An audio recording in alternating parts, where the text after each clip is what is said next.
तो अभी हम लोग देख रहे पोद्दार इंटरनेशनल जो स्कूल है इसकी जो किताब है उसकी एक्सरसाइज कर रहे हैं रैशनल नंबर चैप्टर। तो पहली एक्सरसाइज का पहला क्वेश्चन नेम द प्रॉपर्टीज, जैसा अपना एनसीईआरटी की किताब में ऐसा ही क्वेश्चन था, सिर्फ प्रॉपर्टी बताना है यहाँ कौन सी लगी हुई। तो देख के बता सकते हैं क्या पहला क्वेश्चन क्या दिया हुआ है 6/7 + 3/8 इज इक्वल टू 3/8 + 6/7। मतलब ये ऐसे हुआ कि ए में बी ऐड करो या बी में ए ऐड करो आंसर तो वही आने वाला है। तो ये कौन सी प्रॉपर्टी हुई, कम्यूटेटिव प्रॉपर्टी ऑफ एडिशन, बराबर ना, commutative property of addition. Second में क्या कर रहा है, सेकंड थोड़ा सा अलग है, उसकी कुछ नहीं थोड़ा सा क्या है, a into bracket b plus c। इसको कैसे सॉल्व करते हैं, इस ब्रैकेट को पूरे ब्रैकेट को मल्टीप्लाई करते हैं, ब्रैकेट में जितनी भी संख्या होगी सबको इस a से मल्टीप्लाई करना होता है। तो ये होता है a into B plus a into C.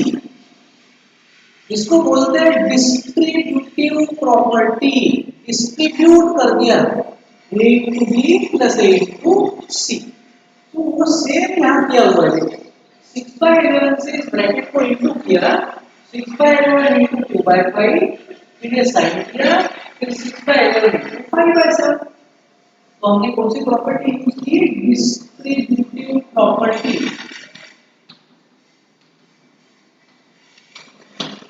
Third question तो बिल्कुल पहला वाला ही है, सिर्फ एडिशन के लिए इंटू है, तो a इंटू बी लिखो या b इंटू a लिखो, एक ही बात है।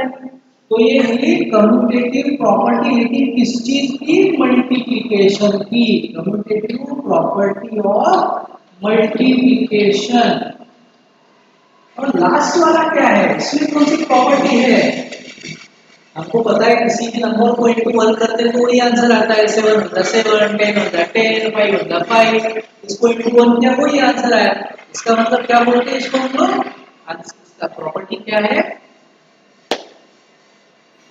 Multiplicative identity. मल्टीप्लिकेटिव आइडेंटिटी, ये हुआ हमारा मल्टीप्लिकेटिव आइडेंटिटी।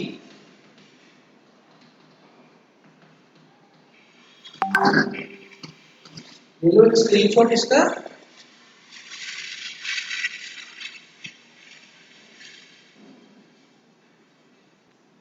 देखो बेटा नेक्स्ट क्वेश्चन, क्वेश्चन 2 और क्वेश्चन 3 मैंने लिखा है, find additive inverse, find multiplicative inverse. बिल्कुल ऐसे ही क्वेश्चन एनसीईआरटी में भी थे अपने को।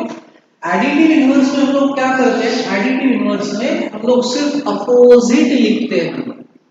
5 का एडिटिव इनवर्स लिखेंगे -5, -2/3 का एडिटिव इनवर्स लिखेंगे +2/3, सिर्फ साइन बदले। तो ये 8/13 है, इसका एडिटिव इनवर्स आएगा -8/13। ये -1/2 है, इसका एडिटिव इनवर्स आएगा +1/2। मैंने आप लोगों को एक बताया था कि बीच में इक्वल टू का साइन नहीं देना है, वो इक्वल टू नहीं होते एक दूसरे के। क्या मैंने यहाँ लिखा है नंबर और यहाँ लिखा है एडिटिव इनवर्स। 6/-7, तो इसका आंसर आएगा +6/7।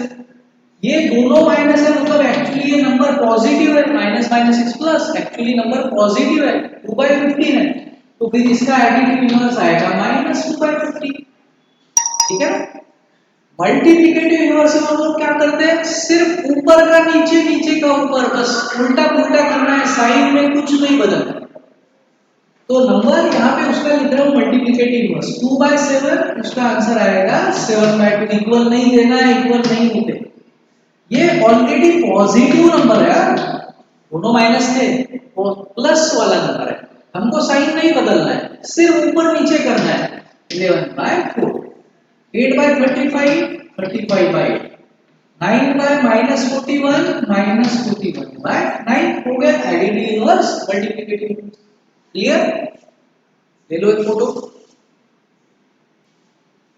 नेक्स्ट क्वेश्चन, वेरीफाई करना है पी और क्यू की वैल्यूज दी है, पी है -2/3, क्यू है 9/20, ऐसी वैल्यूज दिया है और हमको बोला है कि ये वेरीफाई करो, चार रिलेशंस वेरीफाई करना। तो ये देख के आपको समझ में आ रहा है कि कौन सी प्रॉपर्टी है, p * q = q * p। Commutative property of multiplication. Correct, तो चेक करना है अपने को नहीं आता है, उल्टा पुल्टा कैसे भी मल्टीप्लाई करो सेम ही आता है। वैसे ही commutative property of addition, addition और मल्टीप्लिकेशन में कम्यूटेटिव प्रॉपर्टी लगती है, वो चेक करना है लगती है कि नहीं, करके दिखाना है। और वैसे ही सब्ट्रैक्शन डिवीजन में नहीं लगती है तो वो भी दिखाना है। तो एक एक करते हैं हम लोग। हम लोगों ने ऑलरेडी जब प्रॉपर्टीज पढ़ी तो उस वक्त हम लोगों ने यूज करके देखा था, है ना। अब मैं लिख रहा हूं यहाँ पे, चेक कर रहा हूं लेफ्ट हैंड साइड और यहाँ लिख रहा हूँ राइट हैंड साइड। चेक करना है ना, left hand side is equal to right hand side है कि नहीं। तो लेफ्ट हैंड साइड क्या है, पहले इसकी P इंटू क्यू, पहला हमको क्या दिखाना था, P into Q is same as Q into. तो लेफ्ट हैंड साइड में लिखी P into Q, right hand side है Q इंटू P। वैल्यूज डाल रहा हूँ, P है -2/3 इंटू Q है 9/20। सिंप्लीफाई कर रहा हूँ, 3 1s are 3, 3 3s are 9, 2 1s are 2, 2 10s are 20, -1/1 into 3/10। अब ये प्लस है, plus into minus is minus, 3 1s are 3, 10 1s are 10। जब मल्टीप्लिकेशन होता है तो ऊपर का ऊपर नीचे का नीचे होता है। इसको देखता हूँ Q इंटू P। Q क्या है हमारा 9/20, P क्या है -2/3। Same 3 1s are 3, 3 3s are 9, 2 1s are 2, 2 10s are 20, 3/10 into -1/1 plus into minus is minus, 3 1s are 3, 10 1s are 10 equal आ गया। That means left hand side is equal to right hand side। अरे screen मेरी hang हो गई है क्या बेटा, ठीक है ना, अभी चालू है, ओके। तो that means P into Q is equal to Q into P। This is verified. बताओ कंफ्यूजन, पहली प्रॉपर्टी हो गई वेरीफाई, ठीक है। इसका फोटो ले लो एक, बिल्कुल ऐसे ही दूसरी प्रॉपर्टी वेरीफाई करते हैं, P plus Q is equal to Q plus P। Okay, दूसरी प्रॉपर्टी देखते हैं। दूसरी प्रॉपर्टी थी वेरीफाई करना है P plus Q is equal to Q plus P। Left hand side क्या है P plus Q, right hand side क्या है Q प्लस P। वैल्यूज डाल दो, पहले ही इक्वल करके नहीं लिखना बेटा, अलग अलग लिखना है। हमको वेरीफाई करना है, चेक करना है आता है कि नहीं आता। तो पहले से यहाँ बीच में बहुत से लोग ना पहले ही ऐसे इक्वल टू लिखते, इधर वैल्यू डालते, इधर वैल्यू डालते। कभी कभी वेरिफिकेशन में ऐसे भी हो सकता है, अगर ये क्वेश्चन ऐसे दे दिया होता कि वेरीफाई करो P minus Q equal to Q minus P है, वेरीफाई करना है, चेक करना है। जरूरी थोड़ी है बराबर ही आएगा, नॉट इक्वल भी तो आ सकता है। तो बगैर चेक किए पहले से कैसे हम बीच में इक्वल टू या नॉट इक्वल टू लिखेंगे। इसलिए इसको सेपरेट रखना है, इसके बीच में कोई भी साइन हमको नहीं देना है स्टार्टिंग में, जब तक अपन चेक नहीं करते। चेक करने के बाद लिखो इक्वल है कि नॉट इक्वल है, उसके पहले मत लिखो।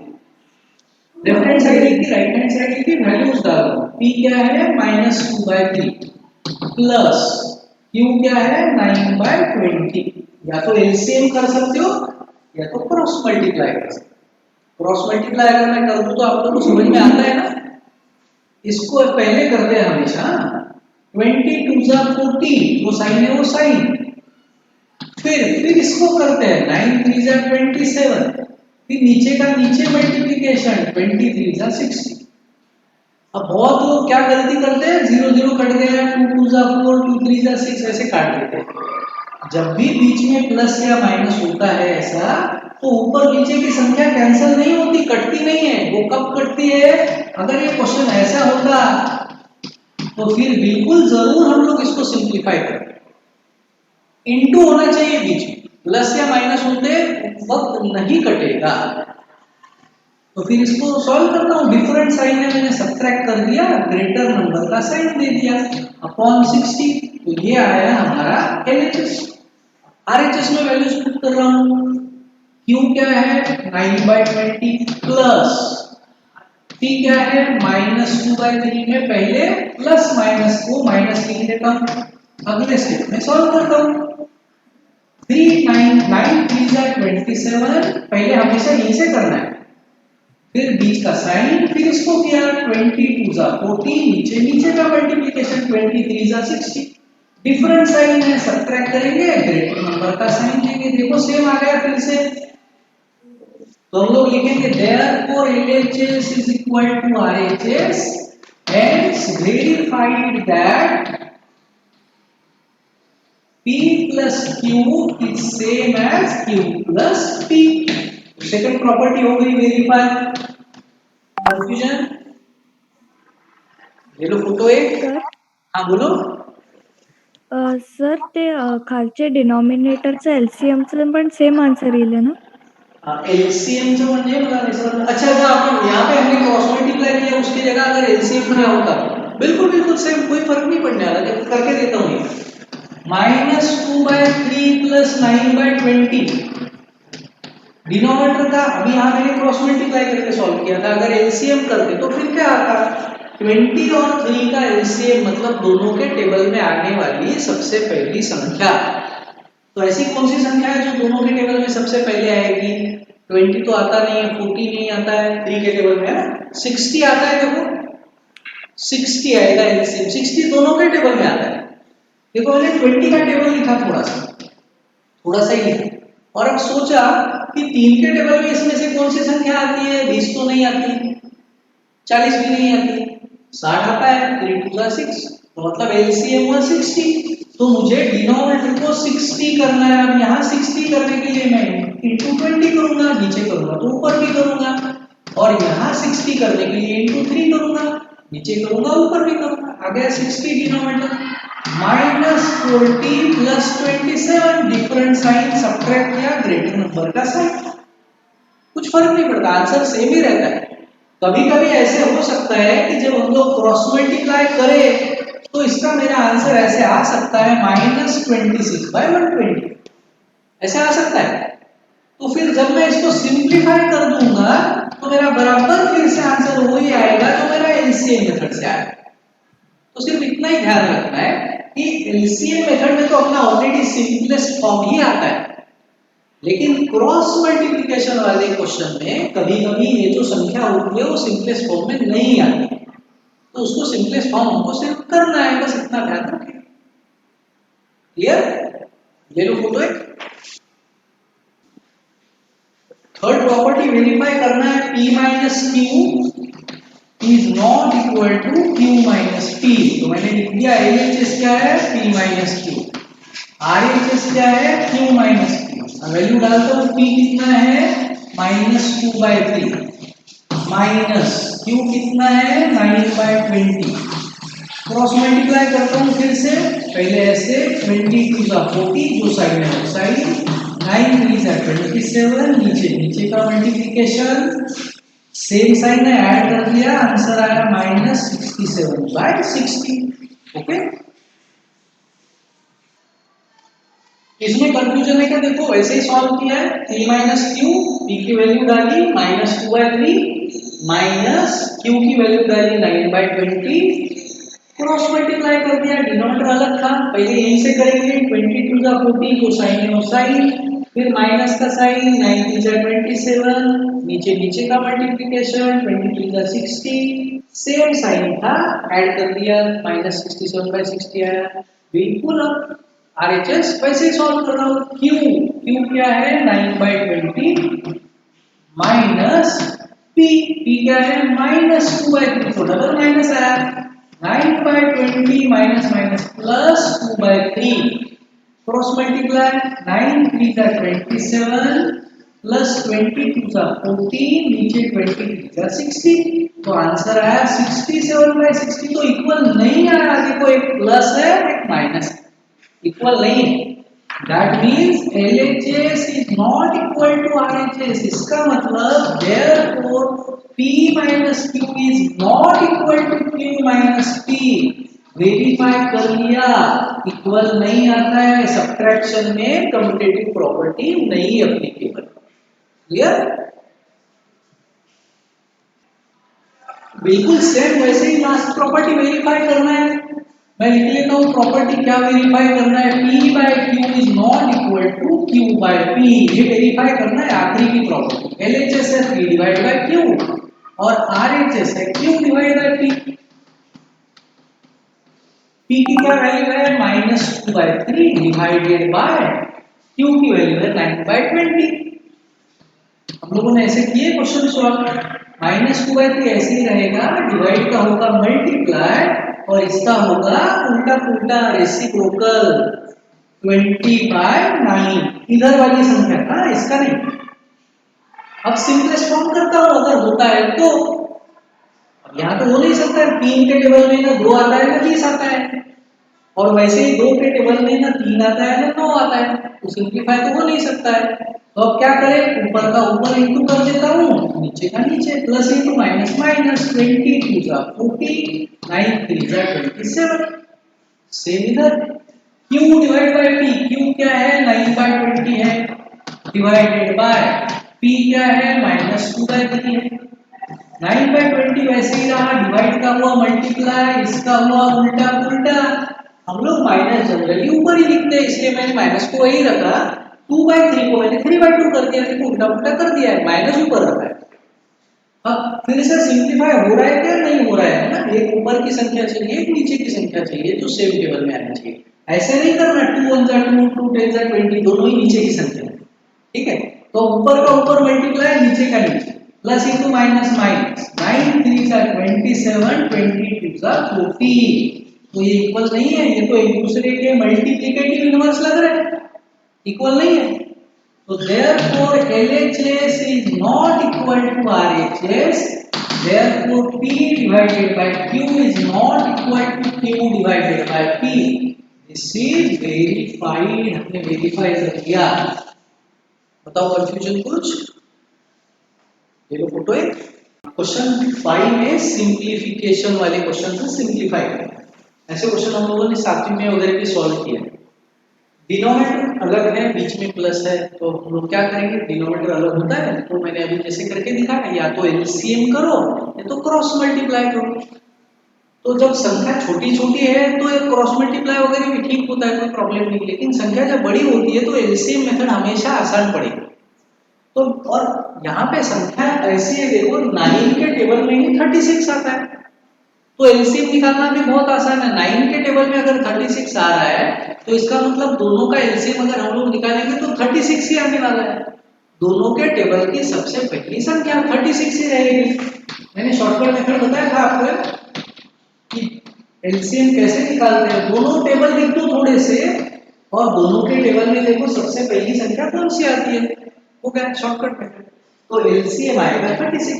अगर 5 और 10 का मैं एलसीएम लूं तो मेरा एलसीएम आएगा 10, क्योंकि 5 के टेबल में 10 आता है।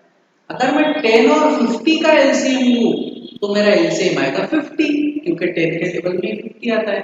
अगर मैं 4 और 8 का एलसीएम लूं तो मेरा एलसीएम आएगा 8, क्योंकि 4 के टेबल में 8 आता है। तो एलसीएम मुझे पता है 36 है, तो मैं डिनोमिनेटर को यहाँ 36 कर रहा हूँ। इसके लिए मुझे इंटू 4 करना पड़ेगा, तो ऊपर भी मैं इंटू 4 करूँ। यहाँ कुछ करने की जरूरत नहीं है। कुछ लोग यहाँ इंटू 1 करते हैं नीचे और ऊपर, उससे कुछ फर्क पड़ता नहीं। इंटू 1 करके क्या होता है ना, उसको मैं छोड़ देता हूँ, कुछ नहीं करता। डिनोमिनेटर आ गया सेम, -8 4 जा +1, साइन अलग है तो हम लोग सब्ट्रैक्ट करेंगे और ग्रेटर नंबर का साइन देंगे। आ गया हमारा आंसर। अगर सिंपलेस्ट फॉर्म होता है तो करना, लेकिन इसका तो होता नहीं फाइनल आंसर। बिल्कुल वैसा ही क्वेश्चन, एलसीएम से आसान होगा। देखो दोनों का मैंने टेबल लिख लिया थोड़ा सा,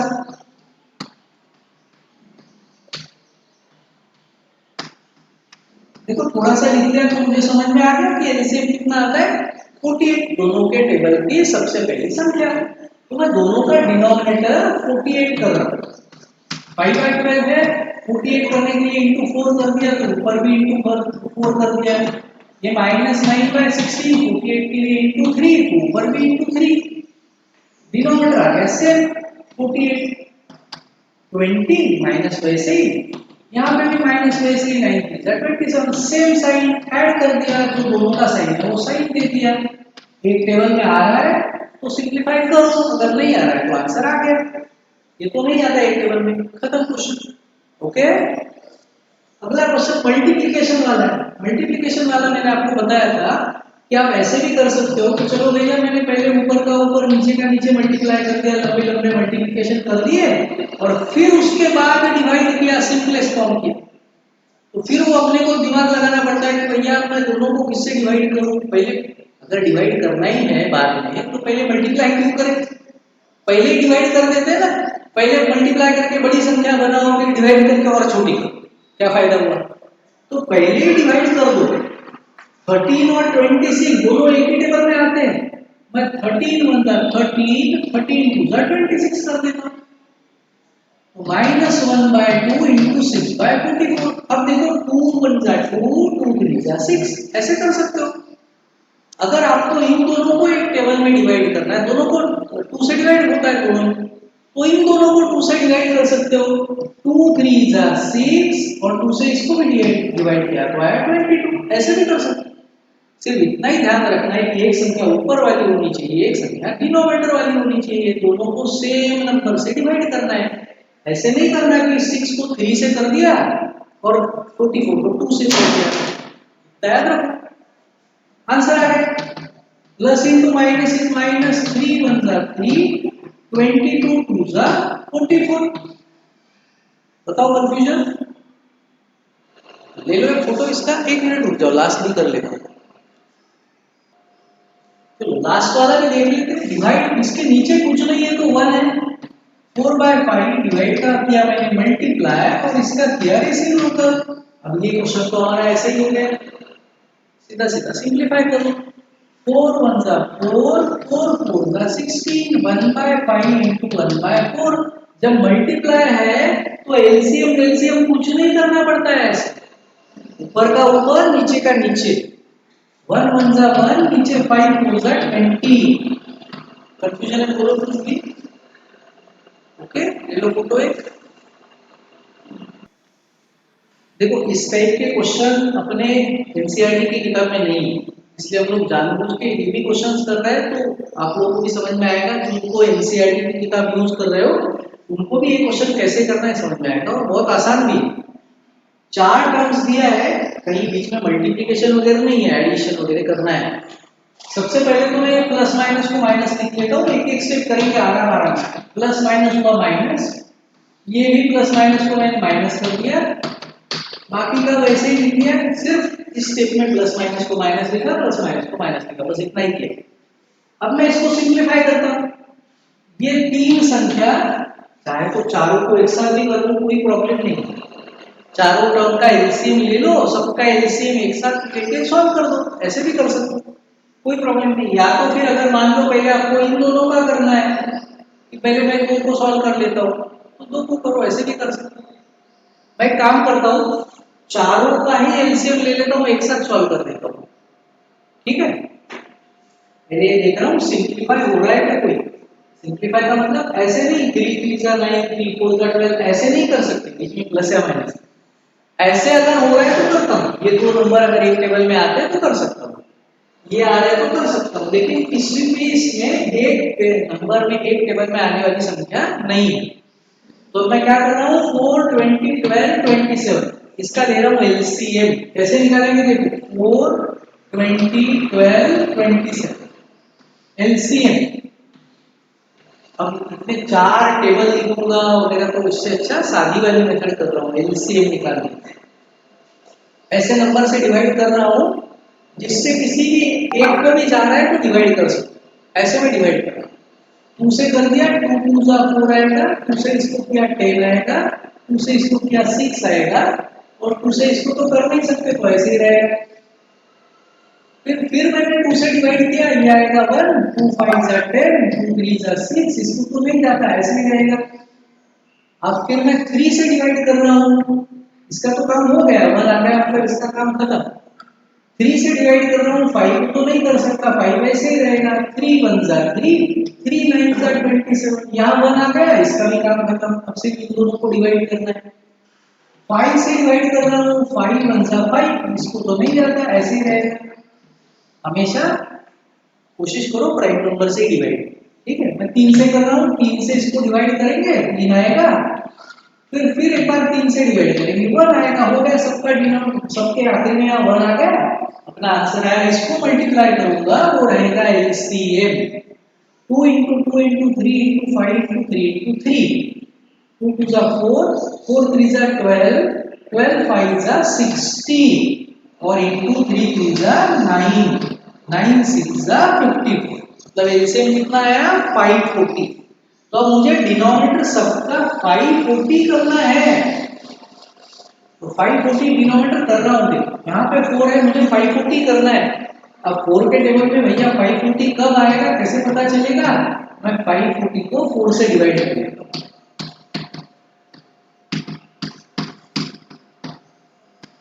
मतलब मुझे 4 को 135 से मल्टीप्लाई करेगा करना पड़ेगा तब 540 आएगा, तो ऊपर भी मुझे 135 से करना पड़ेगा। -9/20 है, यहाँ 540 करने के लिए 27 2 जा 54 आता है, तो मतलब मुझे यहाँ से 20 से इंटू करना है, तो ऊपर भी मैंने 20 से इंटू कर दिया। फिर उसके बाद है -7/12, यहाँ 540 करने के लिए 12 को किससे मल्टीप्लाई करना पड़ेगा, मल्टीप्लाई करना पड़ेगा 45 से, तो मैं इसको इंटू 45 कर रहा हूं तो ऊपर भी कर दूंगा, और ये है 16/27 इंटू 20 करूंगा तो 27 का 54 हो जाएगा, तो ऊपर भी मैंने इंटू 20 किया। अब देखो सबका डिनोमिनेटर हमने सेम कर दिया है, मैं यहाँ लिख देता हूँ, सबका डिनोमिनेटर हो गया 540, ये 540 आता है, 540 आता है 20 इंटू 27 ना, नॉट 20, 20 इंटू 27, ये भी 540 आएगा, ये भी 540 आएगा, ये भी 540 आएगा, डिनोमिनेटर आ गया से, इसको इंटू करता हूँ 135 इंटू 3 405, फिर इसको इंटू कर रहा हूँ 27 9 जा -243, इसके बाद इसको इंटू कर रहा हूँ 45 7 जा -315, बचा लास्ट वाला 16 2 जा 32, साथ में 0, बस हो गया, सिंपलीफाई करो क्वेश्चन खत्म। इन दोनों को मैं पहले सॉल्व कर लेता हूँ, दोनों ही प्लस है, इन दोनों को ऐड कर देता हूँ, कितना आएगा 405320, 725, इन दोनों को ऐड करता हूँ, इनके भी साइन सेम है, 558, सेम साइन है तो ऐड करेंगे और वही साइन देंगे ना, दोनों का जो है वही साइन दिया, डिवाइड बाय 550, बस इन दोनों को माइनस कर देता हूँ, 167/540 फाइनल आंसर है। अब सिर्फ ये चेक करना होता है कि दोनों संख्या एक टेबल में तो नहीं आती, अगर आती है तो डिवाइड करना होता है, सिंपलेस्ट। तो एक टेबल में आती है क्या संख्या, दो ये दो के टेबल में आता है, ये तो आता नहीं है, आखिर में 7 है ना, 3 के टेबल में कोई संख्या आती है क्या, कैसे पहचानते हैं डिवाइड किए बगैर, पता है, अगर कोई नंबर दे दिया और पूछा कि बताओ ये 3 से डिविजिबल है कि नहीं है, तो विदाउट डिवाइडिंग हम लोग पहचान सकते हैं क्या, पहचान सकते हैं, उसकी एक 3 की टेस्ट है, क्या करो नंबर्स को ऐड करो डिजिट को, 5 + 4 9, 9 + 0 9, 9 इज डिविजिबल बाय 3 ना, मतलब this number is also divisible by 3। वैसे ऊपर को देखो 7 + 1 8, 8 + 6 14, 14 इज डिविजिबल बाय 3 क्या, नहीं ना, इसका मतलब ये न्यूमरेटर भी नॉट डिविजिबल बाय 3। तो ऐसे कोई एक ही टेबल में अगर आने वाली संख्या होगी तो डिवाइड करेंगे, अदरवाइज ये हमारा फाइनल आंसर, क्लियर है, ले लो एक फोटो। चलो आगे का क्वेश्चन, क्वेश्चन जी, उसका ही क्वेश्चन 5 का जी, बहुत आसान क्वेश्चन, सिर्फ मल्टीप्लिकेशन है, तो मल्टीप्लिकेशन में अपने को एलसीएम एलसीएम कुछ नहीं रहता है ना, सिंपलीफाई करो, एक संख्या ऊपर की एक संख्या नीचे की अगर एक टेबल में आ रही है तो डिवाइड करो, सिंपलीफाई। तो देखो यहाँ पे 36 और ये 26, मैं दोनों को 2 से डिवाइड कर सकता हूँ, मैं ये 36 और ये 10, मैं इन दोनों को 2 से डिवाइड कर सकता हूँ, कोई प्रॉब्लम नहीं, कैसे भी करो, मैं काम करता हूँ इन दोनों को डिवाइड करता हूँ, 2 5 जा 10, 18 2 जा 36, दोनों को 2 से डिवाइड, अब मैं इन दोनों को भी 2 से डिवाइड करता हूँ, 13 2 जा 26, 18 2 जा 36, देखो दोनों को 2 से डिवाइड किया फिर से। अब मैं लिख लेता हूँ क्या बचा है, -5/18 into 1/18 into 13/5 into -7/8। अब फिर से अगर कोई ऊपर की और नीचे की संख्या एक टेबल में आती है तो सिंप्लीफाई करेंगे, लेकिन यहाँ पे तो नहीं दिख रही है, ऊपर 5 है।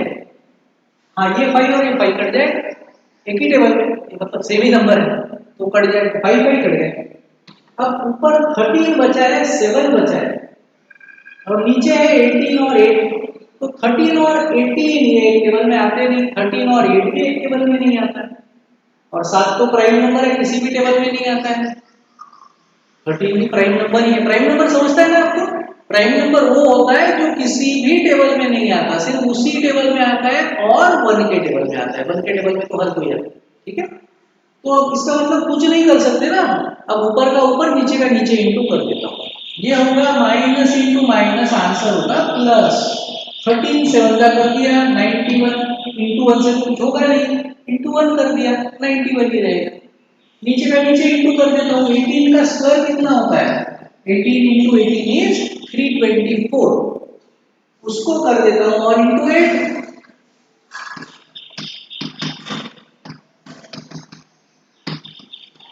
2592 हो गया हमारा फाइनल आंसर। सिंपलेस्ट फॉर्म अगर होता है तो करता है, लेकिन ये होने नहीं वाला, सोचने की जरूरत नहीं। अगर सिंपलेस्ट फॉर्म होता तो यहाँ वो ऐसी संख्या होती ना एक टेबल में आने वाली, तो फाइनल क्लियर।